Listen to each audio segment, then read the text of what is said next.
When it comes to interpreting the lore of Elden Ring, From Software have meticulously crafted a world that weaves the story of the game through all aspects, but in doing so does not sacrifice the quality of any of those. The lore tabs, environmental storytelling, character dialogue all play a huge part in deciphering a hidden meaning beyond the story that reaches the forefront. But in addition to all of those things, one aspect that consistently gets overlooked is the music. And so today I want to dive into one of the stories and tell it from an angle that you might not have heard before, showing you how the music of the boss fight reveals the true nature of the character. And today's focus is going to be Rykard, the Lord of Blasphemy. To begin this video, I need to say a massive thank you to my friend Cord Vessel, who helped me with the findings of this video. He has his own channel where he creates Souls-inspired music that I'll have linked down below, and stay tuned till the end of this video to hear a preview of his latest song. But let me begin by getting you up to speed on the story of Praetor Rykard.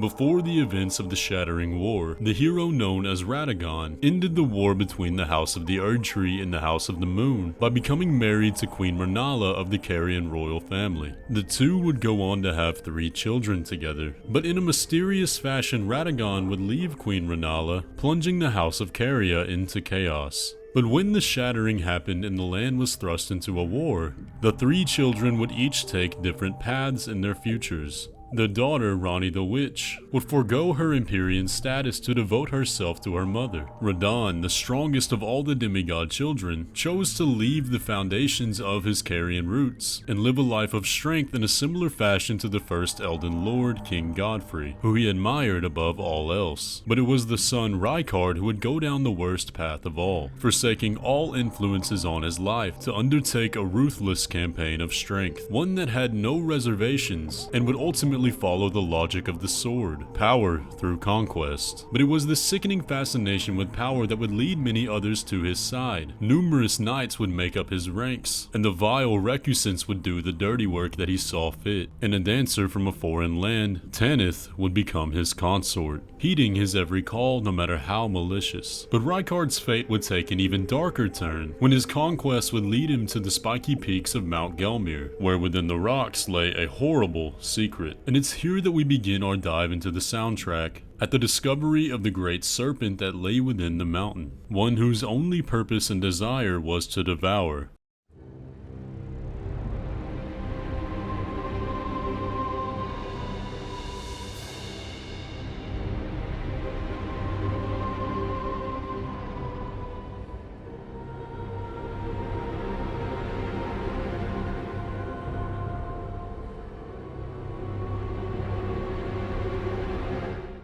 Our song begins by introducing us to a lone female voice. It's high and broadcasts a mysterious note, decorating the top of a dark and looming composition. It creates a feeling of intrigue. There's something dark here, a knowledge that shouldn't be known. When Rykard made his way up through Mount Gelmir, he came upon the worship of the ancient serpent, and in the serpent he found something, an unmatchable power, one that could challenge even the gods. And the voice within the music, like a siren's call, beckons us to something that would be better left alone.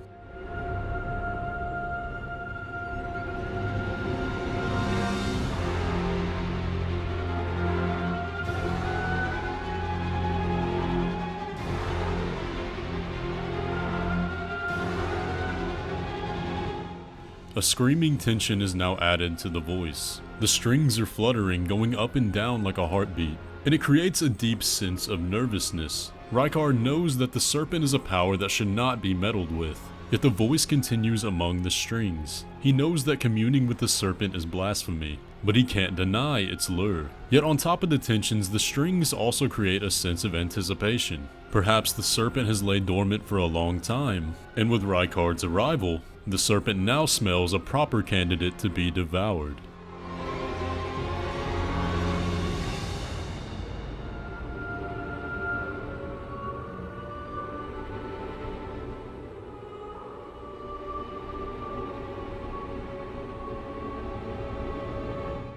The music has now lost the tension, and only the voice remains. Rykard's mind has now been set on being devoured. He is wholly devoted to commune with the serpent, and when this decision is made, something happens.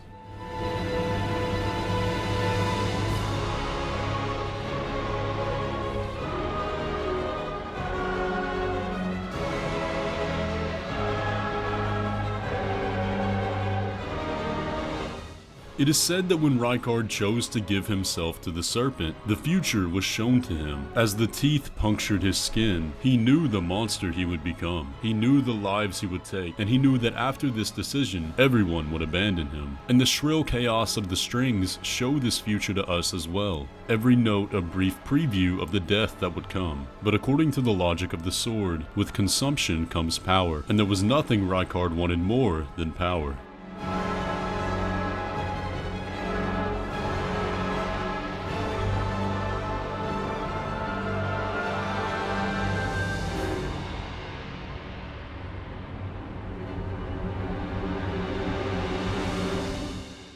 As the first phase of the song comes to an end, the final melodic instrument we hear is a woman's voice atop the chorus. Though Rykard has been eaten and everyone has abandoned him, there is still one who hears the call of the lure of the serpent. Even though the worst blasphemy has been committed, the consort is still loyal to her king even with his new monstrous form.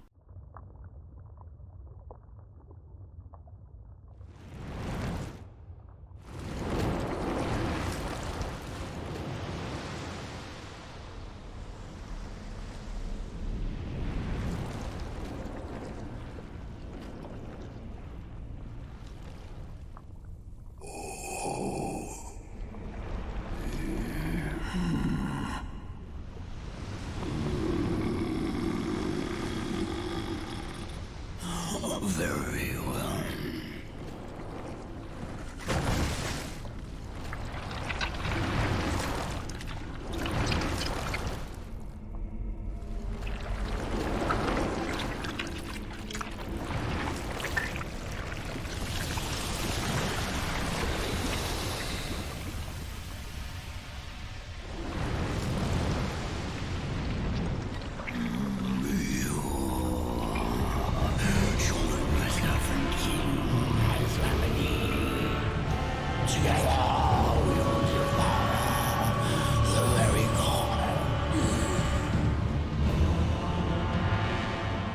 Rykard and the serpent are now one. The female vocals of intrigue have now been traded for a deep bellowing male. There is no longer a need to lure in prey, there is only power. And heavy bass drums now decorate the bottom of the composition. The forward march of the blasphemous hunger has now begun. A chaotic assortment of strings becomes prominent shortly after beginning. The soldiers of Mount Gelmir are thrust into a frenzy, unsure of their orders or even who to follow, as they begin waging war against the denizens of Mount Gelmir and even their own master. And in this frenzy they choose to craft a weapon capable of killing their king.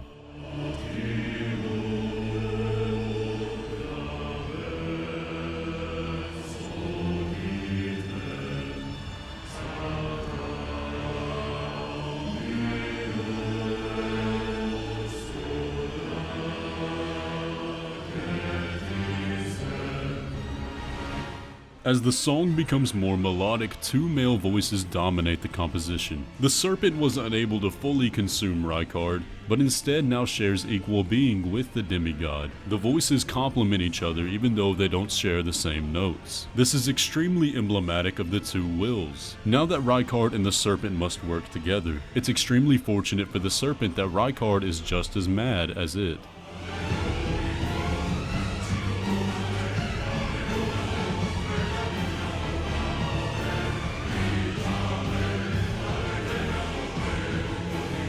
High notes on the strings scream out in chaos. As Rykard and the serpent consume more and more souls, the notes grow more frequent and higher, like the writhing arms of the sword.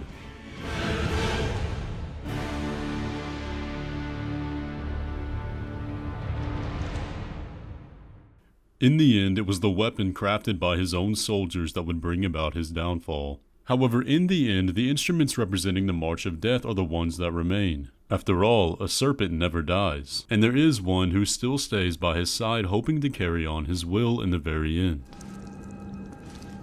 Dear Rykard, please, find purchase within me. I wish to be your serpent, your family.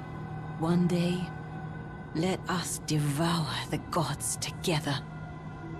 And that is the story of Rykard, the Lord of Blasphemy. I hope you enjoyed this style and take on telling the lore and the stories of this game. There are 2 others you can find on the channel, one covering Godric and the other covering Rennala. But these videos would not be possible without the help of my friend Cord Vessel, so definitely go pay his channel a visit. I'll have it linked down in the description. But here's a little preview of his new song Ariandel that I hope you enjoy.